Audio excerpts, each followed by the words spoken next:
Welcome to the 5 for 2 podcast with me, your host Adele, where we say no to careers where you're trading 5 days of misery for 2 days of fun. A place we discuss all things career, confidence, and money moves. I want to motivate, teach, and empower ambitious women to achieve more, earn more, feel more confident, and enjoy the work they do. It's all about believing you can have everything you want in your career and then going and getting it. So if you're ready, let's get into it.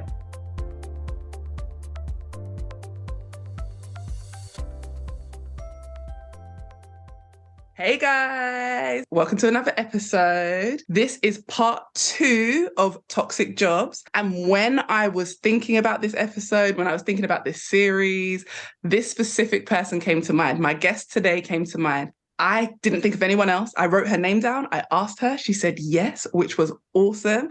And I am so excited that she's here. I'm so excited that she's here on my podcast. I am inspired by her, just like so many other people are. I think she's amazing. So today, my guest is going to be none other than Coach Jasmine Escalera. She is a confidence and career coach. She's a podcast host and she's a speaker and she's an all-round amazing woman. So Jasmine, welcome to the podcast. Oh my gosh, thank you so much for that amazing introduction. You were actually on my podcast a few weeks ago, and I still get people reaching out talking about not just the career advice you gave, which was really about making a career transition, keeping your money and your skills intact as you do that, but you shared such a beautiful story about your background and who you are and how important that is to you, and even how that's changed the course of your career and business. And that was so powerful. So thank you so much for the introduction. And I hope I can do you justice on your podcast. Oh, I know you will. I definitely know you will. So Jasmine, tell us a little bit about you, your background, how you got to where you are now. I forgot to mention that you specifically help women of color to transition in their career, to take the next career move, and obviously get more money, because we all should be getting more money. So yeah, just share a little bit about how you got here. Yeah, thank you so much for asking that. You know, how I got here is I really always tell everyone it starts from the beginning. And that's why I've connected so much to your story, because you talked a lot about your family in your podcast episode for me. It really does start from who you are and where you came from. So I grew up as a very courageous, bold Latina in the projects of Brooklyn, New York. And I grew up to parents who didn't have the same opportunities and privileges as I ended up having, but who really strived and struggled to give me a better life than they had, to give me the opportunities that I later had in my career and life. Now, the thing is, though, when you grow up in a community that doesn't have the same privileges or opportunities as you, they can provide you love, support, they can champion you, but they can't necessarily provide the knowledge and the guidance you need to navigate these new environments and new spaces. And so that was where I struggled. I struggled being the first in my family to go to college, the first to go to graduate school, the first to get my PhD, the first to be a 6-figure career person, the first to start a business. I was always the first, which is wonderful, but that means that you're walking a path that no one else can really support you in. And so when it came to my career, I struggled a lot with this feeling of not knowing what I needed to do to be successful, even though I knew I wanted success, and then really trying to emulate or conform to more of the whitewashed traditional way of working in the corporate space. And that just didn't suit me, because it wasn't catered to me and to who I was at the core. And so I had a lot of issues and challenges with confidence, with showing up as my authentic self, with speaking up and advocating for myself. And I really played small a lot. And so that struggle of not being the person that I was and aligned to be and trying to be something different really had me stumbling in my career in the beginning. And it wasn't until, honestly, I started to say, I am that girl from the projects. I am that girl who grew up this way. I am that girl who survived multiple struggles. Not only when I started to really claim that, that was when things started to change for me, because I started to show up in the work environment and say, hey, if this is me and if you don't like it, I'll find another damn place to go to. And it turned out they didn't like it, so I had to find another damn place to go to. But it really gave me that empowerment, that power to stand in who I am, to show up as who I am, and then to figure out the best ways to navigate the work environment as a Latina, as a woman of color in the workplace. So I started to think about, well, if this is me, how do I get the success that I'm looking for in these environments? Oh, I love that about your story. I love you talking about going first, because people don't understand going first is great, but it is a lot of pressure. It's a It is. lot of pressure to go first when your family aren't able to show you the way. They can support you, they can love you, like you said, but they can't show you the way. And oh my gosh, the fact that you are talking about this, you are supporting women to do this, you are becoming the support for women just like yourself, just like me, who need that person to help them have the strength to go first and to know that they're not alone. So many of us have to be the ones that go first. And just you talking about the fact that you had to almost edit who you were in certain spaces. You had to edit the person you are naturally, the person you were brought up to be, the person you were proud to be, but you had to edit that, which knocked your confidence. And I think that plays a massive role for many of us in why we end up sometimes in toxic jobs and why we sometimes stay in toxic jobs, because we're already not being ourselves, because we think ourself isn't good enough for the space. We're then told that we're not good enough for the space. And then we end up being something we're not, which contributes to the toxicity that already exists. So I feel like you just talking about where you come from, who you are, is such a great intro into what we're about to talk about. So thank you. Thank you so much for sharing that part. I want to ask you, I want to dive right in, to be honest. When it comes to your jobs, did you always know that you were in a toxic job when you were in it? No. And this kind of goes back to what you were just talking about, because what you were saying really resonated with me to the core, because there are a lot of ways that we can define toxic workplaces. To me, the way that I would define a toxic workplace, having gone through it, is any work environment where I simply cannot bring my truest self to work every single day. The version of me that I would choose to bring into that workplace, right? That is what a toxic workplace means to me. It means that they are doing something where I cannot show up as me.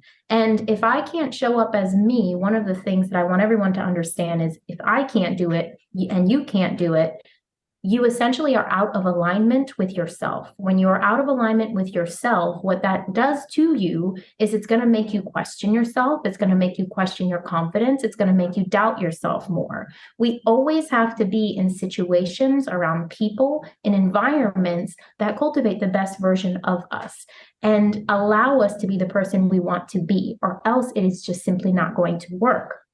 Now, the problem is I didn't know that was what was happening at the time. Because of pre-programming, because my parents told me, go to school, go to college, get a job, make it work, put your head down, put the work in, don't ask for anything, just do, keep the job, be safe. And because of how I grew up, growing up really poor and having a lot of financial and money trauma just essentially built into my blood, I just didn't know any better. I didn't know that there was an option for me to be who I wanted to be in the environment. I thought I just had to work. I thought I just had to show up. I thought I just had to do. But the more I got myself into that cycle of doing and not reflecting and not thinking and not being me, the more it started to feel terrible and awful and affect my mental health, affect my spiritual health, affect my emotional health. So I did not know that I was in a toxic workplace because I was programmed to work. I wasn't programmed to think. I wasn't programmed to reflect. I wasn't programmed to think to be myself. I was programmed to work. Oh, that touched a nerve for me. You were programmed to work. Anyone listening to this, I know so many people are going to resonate. So many people. coming from a similar background, the poor background, the parents struggling, we really were programmed just to get up, go to work, handle your business. We weren't taught to think for ourselves. Who do we want to be? Why do we want? You're supposed to go to work and make some money to pay the bills. And that was the line. There was nothing more than that. Oh my God. That just really touched a nerve for me. Just the fact that you said that we were programmed to do. And just from that programming to do, how did that show up for you when it came to like having maybe a boss that maybe didn't speak to you the way they should, or just being in an environment that wasn't the most positive? How did that show up? Because you were already programmed just to do. So what would happen for you in that space? Like if you had a boss, for instance, I've had a boss that used to scream at me. I've had someone click at me and all sorts of craziness. But how did you then respond to those type of situations? Well, I'll tell you how I responded by telling you actually a client story. So I have a client of mine who we have similar backgrounds in terms of how we were taught to respect authority. So in the Latin culture and in her culture, you are taught to respect authority, right? So when you are taught to respect authority, what do you hear? Don't talk back. Don't disrespect. Don't say anything. And so in the workplace, what would happen when I had bosses like that, who I felt were demeaning to me or treating me a certain way, I saw them on a different level. I was taught to respect authority, to not talk back. And in certain cultures, when you talk back to certain individuals with authority, some really terrible things could potentially happen to you. So you are essentially coming into a space with what you perceive to be people who have authority over you. And if you are taught a certain way, just culturally or because of who you are or where you came from, it is not going to be as easy for you to say, hey, that's disrespectful, or hey, I'm perceiving this a certain way. We have to work this out. Or even that's crossed my boundary and I need out. So you don't act the same way as other people who don't have the same upbringing or don't have the same triggers, don't have to think about things in the way that we did. It's not going to be the same response. And so I want for everyone to understand that when you are in a toxic workplace and you are of a certain background, a certain culture, you've been taught certain things, you will show up differently. That is just natural. That's human instinct. And so it's going to take us really that time of reflection to say, how can I approach this situation and how do I want to approach this situation differently? Because that's the problem, is that we're reacting to things based off of how we grew up and what we were taught and what we know. And that's always going to happen regardless of what the situation is. Oh, 100%. The authority thing, 100%. The way you show up is definitely based on how you've been raised, cultural, like differences in culture. I was always told, don't talk back. Yeah. We were taught, like, if my mum was telling me something or telling me off about something I did wrong, not even to look in her eyes. Yeah, That was seen as a sign of disrespect. Like, oh, so you're an adult now, you can look straight at me. Like, it was almost the problem if I looked straight at her. It was always like, she would be telling me off, I would look down because I was being told off. So that authority piece is almost like when someone would speak to me like that at work, I would accept it because I would accept it growing up as a child because she was an authority figure. That definitely makes a huge difference. So based on your experiences, your clients' experiences, what do you feel like people should look out for when it comes to their job search and toxic workplaces? And also if they're already in a place that maybe they're questioning, is it me or is it the company or the job or the boss? What do you think people should look out for when it comes to things like looking for a toxic job? Yeah. So when it comes to the job search, so I think even the term job search needs to somehow be changed. I like to think of it of job and company searching, because for me, it's not just about the job. Like there's this saying where it's like, work a job you love and you'll never work a day in your life. That's bullshit. It's not just the job. It is also the environment. It is the culture. It is how you are being treated. You can love your job. In fact, there were times where I loved what I was doing, but the culture of the company was not aligned with the person that I am, and I couldn't show up as the best version of me. I was toxic. I was being, displayed in a certain way. It was not the environment I needed to be in.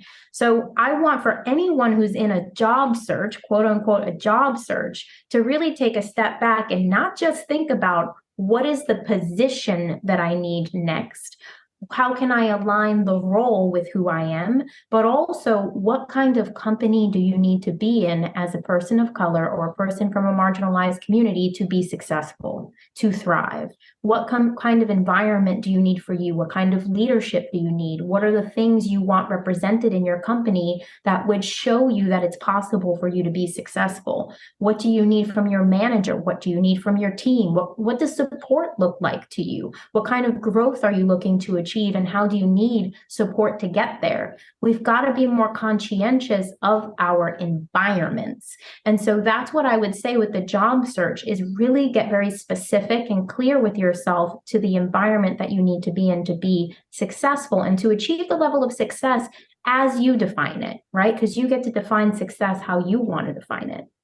And then in terms of if you're already in the environment, the number one thing that I would say that unfortunately we don't do enough of just simply as humans, but also I think that as people of color, people from marginalized communities, we are taught that like when we have something that is stable, we need to stay in that thing. And so we don't listen to the cues. We don't listen to the gut checks. We don't listen to that internal part of us that is saying, you need to go. Instead, we allow for that survival instinct, for that stability, for that security that we've been striving for generations, not just for ourselves, for generations. We allow that to be the driver. And so we don't really step outside of that space to say, wait a second, there's an internal cue here that is telling me this isn't right, and I've got to do something about it. So if you're in the situation where you're feeling it isn't right, it's not right. Like that internal guiding system is what you should be listening to. And so what I would say then is start activating an exit plan. You don't have to leave and trigger yourself and your safety and security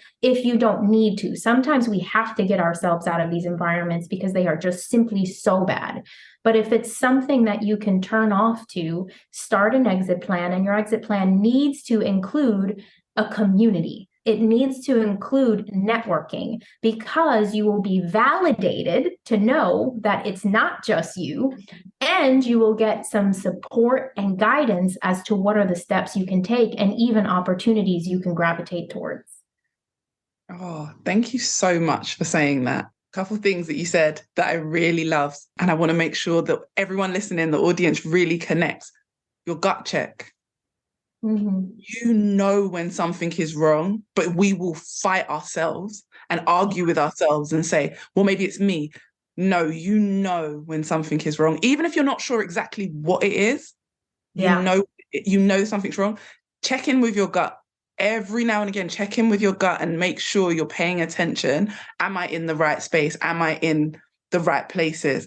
And then the other thing you said that I really liked was when you were just talking about it's not just the job, it's the environment. And I think that is so key. Like I say this all the time. You could love the job you do, but if you're in the wrong environment, it will sometimes even make you believe that you don't like the industry you're in, which happened to me. Luckily, I'd had another job previous to that. But when I got into recruitment, one of my jobs was so bad that had it been my first job, I would have thought that's what recruitment was all about. Because it was a new industry. And instead of me paying attention, it wasn't the work that was upsetting me. It was actually the environment, the people, the expectations, which were the problem. And sometimes being able to separating, is it the work I'm doing that's the problem? Or is it the environment I'm in? My colleagues, my boss, the company expectations, the lack of diversity, whatever it is, what is in the environment that isn't supporting me? And how do I make sure I'm supported in the environment as well as in my job moving forward? So I loved that you said that, because I think everyone should think about that when they're job searching. You might not even know this, but I recently had to job search because I was what you guys call laid off. I was made redundant in a job that I'd been doing for years. And that was really important to me. I had to make sure it's not just about the job. There's a few jobs I would enjoy to do. But what about the companies? Are they going to be the right company for me? My last job, I loved the company. That's why I stayed for so long. So I need to be somewhere that I like the people, I like who I work with, the environment feels supportive to me. So I really like that you shared that. That really resonated with me. And I hope everyone listening really heard that. And if you didn't, I want you to pause, I want you to rewind, and I want you to listen to that part again, because it is so, so important. Gut check and making sure you're not just looking at what job you want to do. You're not just looking at the duties you want to do, but what about the environment? What about how do you want to be supported? Who do you want to be around? It is so, so important. So yes, if you didn't hear everything Jasmine said, I need you to quickly rewind and re-listen, because she dropped a lot of gems. It was so key, and it will be so helpful if you're currently stuck in a toxic role, and also for you to not end up in another toxic environment, which has happened to me before. I was in one toxic role, and basically I call it the rebound job, where you leave one, you're so desperate to get out of one toxic role, you end up in another one, and it's exactly the same or worse, and it's the rebound job. That's what I call it too, like the rebound, dude. Yeah. But I agree 100%. I did it too. Like I was in a toxic workplace for years, and I had built up all this confidence, and I was like, screw this. I know my worth. I know I'm better, but I still let that desperation feeling of I need another job and I need out take me through my job search to the point where I accepted something that was it was a repeat of where I just left. And the funny thing is when I was in the interview process, I knew it. I had the gut check. I knew it. I saw the red flags, but I just ignored them thinking, oh, when I come in, it'll be different. And that's also equally important when you were talking about the gut check is you don't want to end up in the rebound jobs. And when you are job searching, continue to do the gut check too. Like continue to listen to that part of you because it will guide you the right way. 100%. Sometimes the red flags are in the interview, but you're so desperate to get the yes that you overlook the things that they're saying in interview. You overlook some of the obvious things, and I've definitely been there. That's how I definitely ended up in the rebound job. So I'm glad that you feel the same way and it happens to you as well. So if it's happened to two of us, women who are supporting other women to be more confident, to go after what they want, then I know for a fact that it's happening to hundreds of other women that are listening to this episode right now. So yeah, I want to ask you what you did when you realized you were in a toxic job. So maybe after the rebound. So I know you've done the same as me. You've ended up in the rebound job. But what did you do once you really realized your cycle? Like, okay, this has happened a couple times now. I've been in a couple toxic roles. What did you do when you were in the job and you said, right, enough is enough, but now I'm ready to move into something that isn't like this? Yeah, I think I did the hardest thing that as humans we have to do.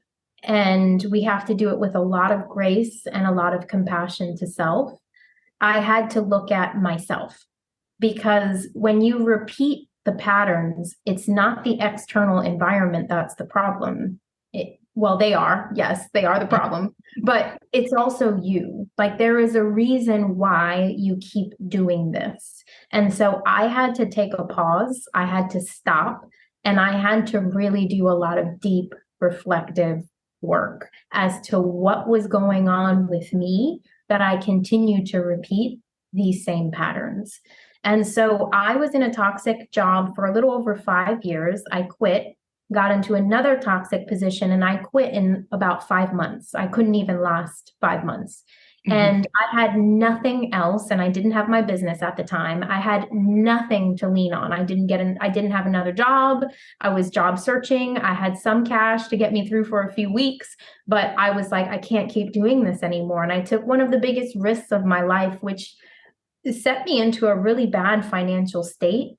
But I would do it all over again because that time period, I was driving Uber Eats with my dog, trying to make money. I was trying to take contract work wherever I could. I was hustling my butt off, and I was doing a lot of deep internal work where I was asking myself, what do I deserve?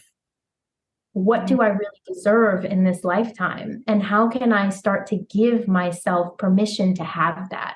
Because I think we always say, like, I want the money, I want this, I want that.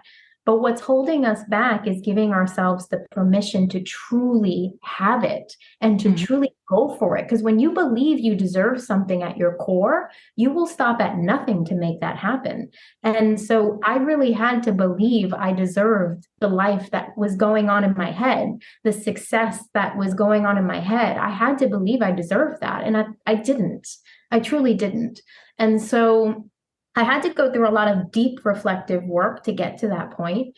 And that took a lot of energy. But simultaneous to that, what I was doing was I was trying things out. So I was taking contract work to try to see like, okay, what organizations are out there? What are some different ways that I can do what I enjoy doing? So I was testing, I was researching, I was out there trying to make money, but at the same time, try different ways to make my career happen. I was also networking. I was reaching out to people. I was getting support. I was applying to positions, but also networking my way into companies to hear more about positions, but more about companies. So if you are in that state where you really have to get out and you really need to do it differently, then you have to take that time for self-reflection. And I think the biggest things are allow yourself to try new things because you never know where that's going to take you. Like give yourself the opportunity to try something that maybe you never thought you would try before. And then also activate your network and your community. Get people involved in supporting you, whether it be emotionally or, psychologically if you need it, or to really help you move your strategies forward. Oh, I like that. I really like that. I like the support piece, getting the support, getting your network, community. I know you talk about community so much, which is so important. So I think that's really important. The fact that you had nothing else lined up and you quit shows that yes, you knew your worth, but also that you were willing to take the scary step. I know not everyone has the guts to take the scary step or is maybe not able to take the scary step.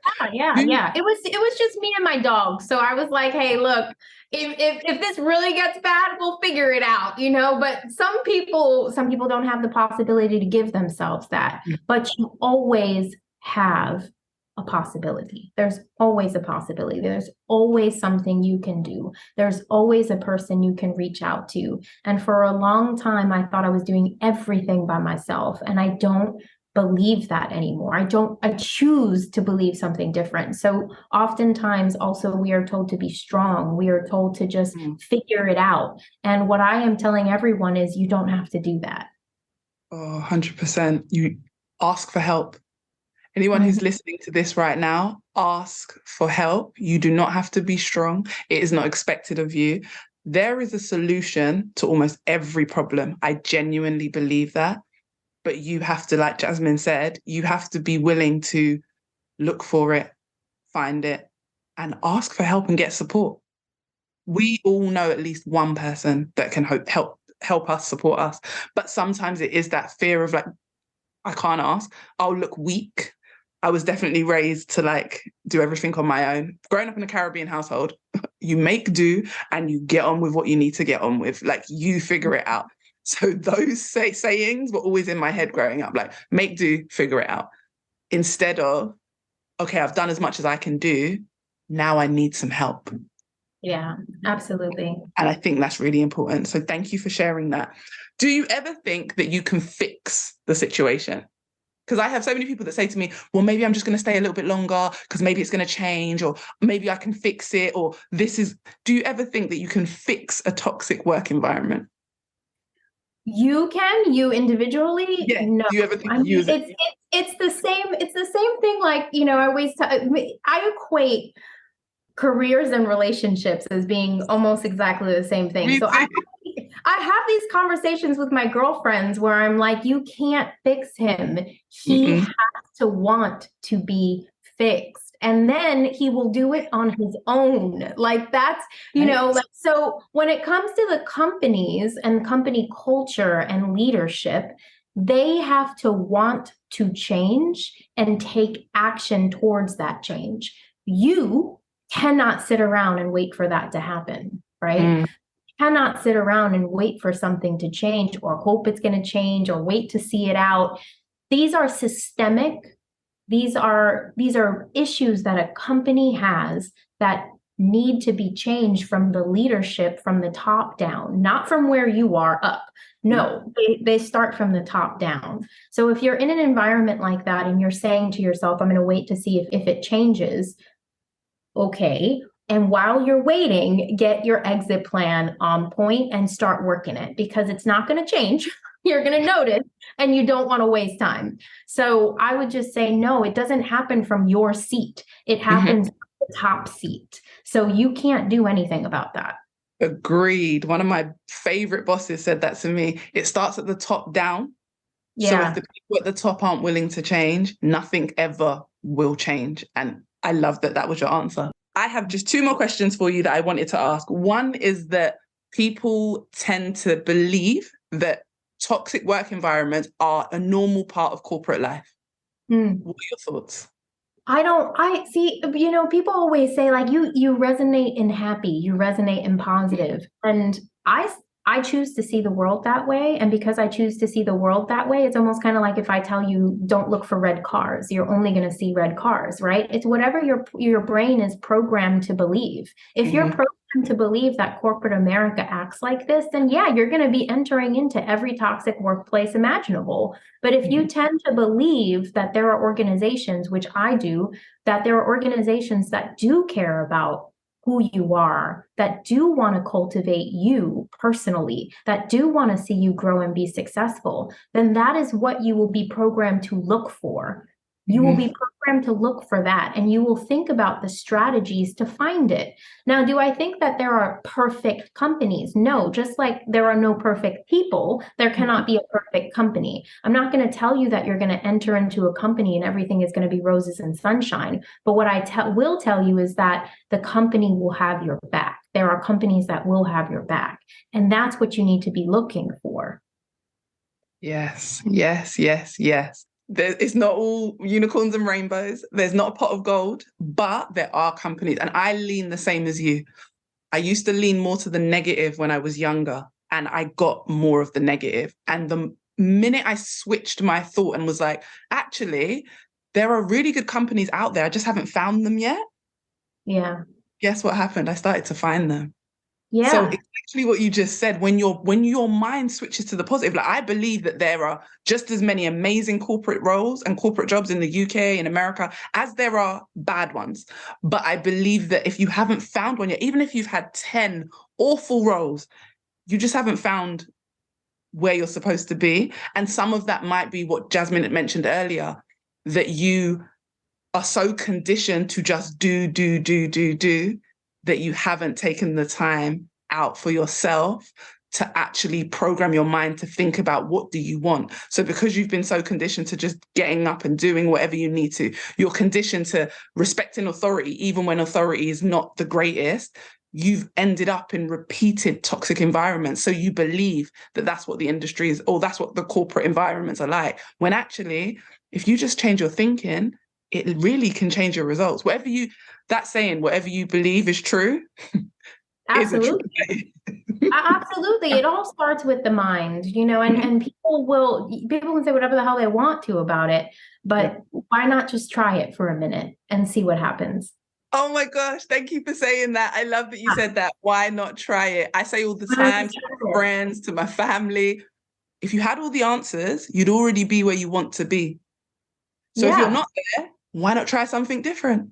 Why not try it? Just give it a shot, just give it a shot. And it's funny because I went through a divorce. So I wasn't very big into mindfulness. Like that wasn't my thing. I was like, this is like woo woo. It's all hunky dory. Like, I don't know what these people are on, but I went through a divorce and it was very challenging. And I remember visiting my best friend in California who is all about it. I mean, you should see her apartment is full of Post-its of positivity, and I remember visiting her and being like, this heifer is crazy. And all of a sudden I started watching like Oprah Super Soul Sunday with her. And I started to just even feel a little bit differently. Like I started to even just feel a little bit more happy, a little bit more positive. And I started to really see things around me change just because I shifted even an inch. And so that's what I like to tell people too, is like, how can you just take it on, try it on, and see if it will change you even an inch, just 1 inch, like just one little thing. Because if you start to recognize, oh, yeah, I do feel even a little bit better, then you'll realize it is helping and you'll continue to try it. It's just all about trying it. That's all. Oh my gosh, yes. The answer is just to try. Thank you so much for that. And just one last question. What advice would you give a woman who is currently in a situation where she knows she's in a toxic workplace? What would be your advice for anyone listening?